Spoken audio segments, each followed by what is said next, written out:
Olá, povo de Deus, sexta-feira, 31 de janeiro de 2025, São João Bosco, terceira semana do tempo comum. A nossa reflexão de hoje é a partir de Hebreus 10, 32, 39 e Marcos 4, 26, 34.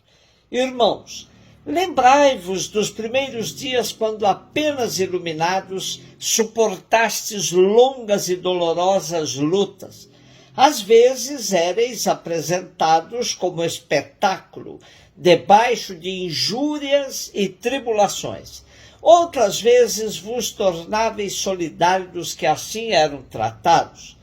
Com efeito, participastes dos sofrimentos dos prisioneiros e aceitastes com alegria o confisco dos vossos bens, na certeza de possuir uma riqueza melhor e mais durável. Não abandoneis, pois, a vossa coragem, que merece grande recompensa. De fato, precisais de perseverança para cumprir a vontade de Deus e alcançar o que ele prometeu. Porque ainda bem pouco tempo e aquele que deve vir virá e não tardará. O meu justo viverá por causa de sua fidelidade, mas se esmorecer, não encontrarei mais satisfação nele.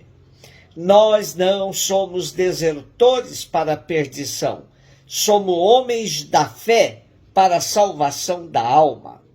Situação difícil vive a comunidade no final do primeiro século. O autor de Hebreus exorta a todos que se mantenham perseverantes frente à conjuntura adversa. Com palavras claras, evoca o testemunho dos primeiros que sofreram, mas resistiram. É evidente que muitos manifestavam cansaço e desilusão frente à perseguição, por um lado, e à rotina do ser cristão no dia a dia, por outro. Nesse clima, a apostasia batia à porta.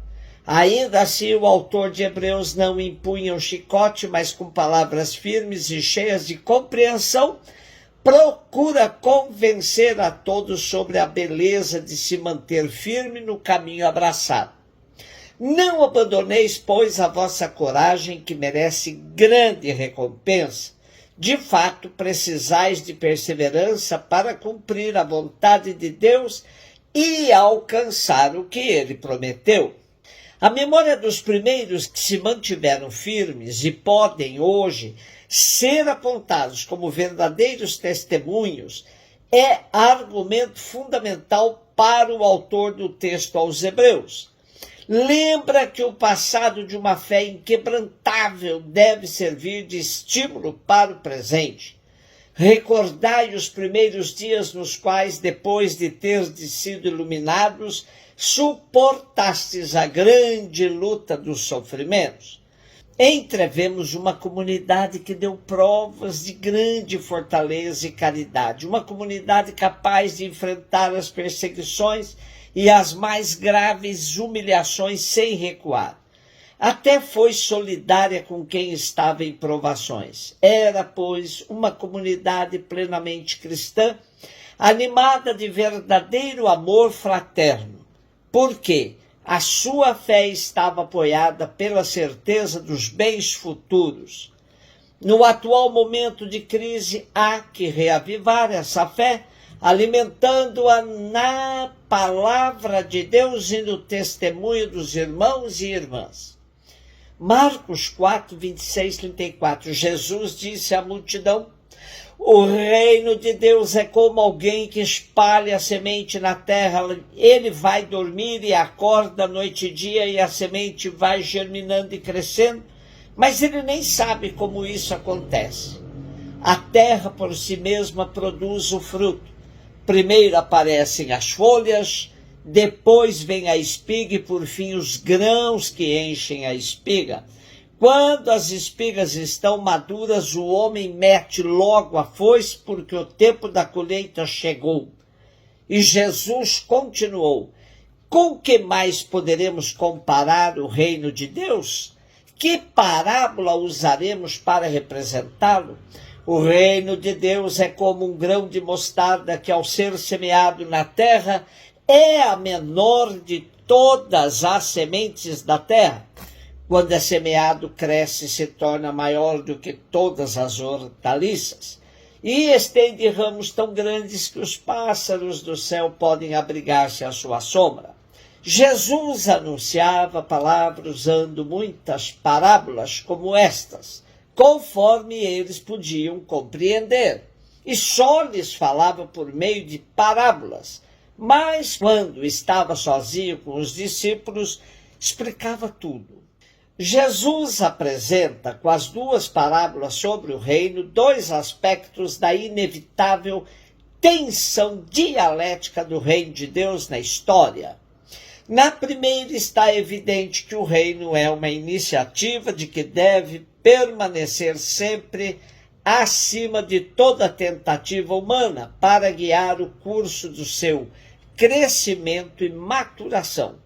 Se, por um lado, Deus conta com a participação humana no processo de salvação, por outro, a irrupção do reino tem caráter de inexorabilidade. A participação humana está no lançar a semente na terra. O resto, Deus garante. Não aparece na parábola, mas é evidente que a semente necessitará de outros cuidados.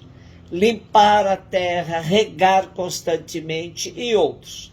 Mas é destacada a necessária paciência histórica para colher os frutos do reino. Na segunda parábola, a dialética do reino é revelada no fenômeno da vida escondida num grão de mostarda, que dá origem a um grande arbusto.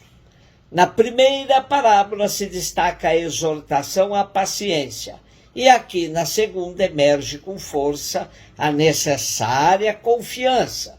Do pequeno surge o inesperado resultado. Daí se deduz que não se há de preocupar-se por ser pouco e pequeno aos olhos da sociedade. A palavra de Deus dará frutos incomensuráveis, não por nosso mérito, mas pela graça. E nosso texto conclui como em outras passagens, onde o tema das parábolas para o grande público permanece enigmático, exigindo iniciação para entendê-las. Por outro, tudo é bem explicado aos discípulos. Aqui temos uma grande pista pastoral. Nem tudo o que se diz em pequenos grupos se pode dizer nas assembleias. Temos que continuar a formar pequenos grupos de discípulos onde tudo é explicado em detalhes, pois esses discípulos são os que darão continuidade à prática pastoral. Dom Bosco, também chamado de São João Bosco, que celebramos hoje, nasceu em 16 de agosto de 1815, na região de Piemonte, Itália. Dom Bosco foi padre, educador e criador do sistema preventivo em educação. Dedicou toda a sua vida à educação e à religião, além de se empenhar no desenvolvimento da imprensa católica. Morreu no ano de 1888 na cidade de Turim, Itália, com 72 anos. Canonizado pelo Papa Pio XI em 1º de abril de 1934. Um beijo no seu coração.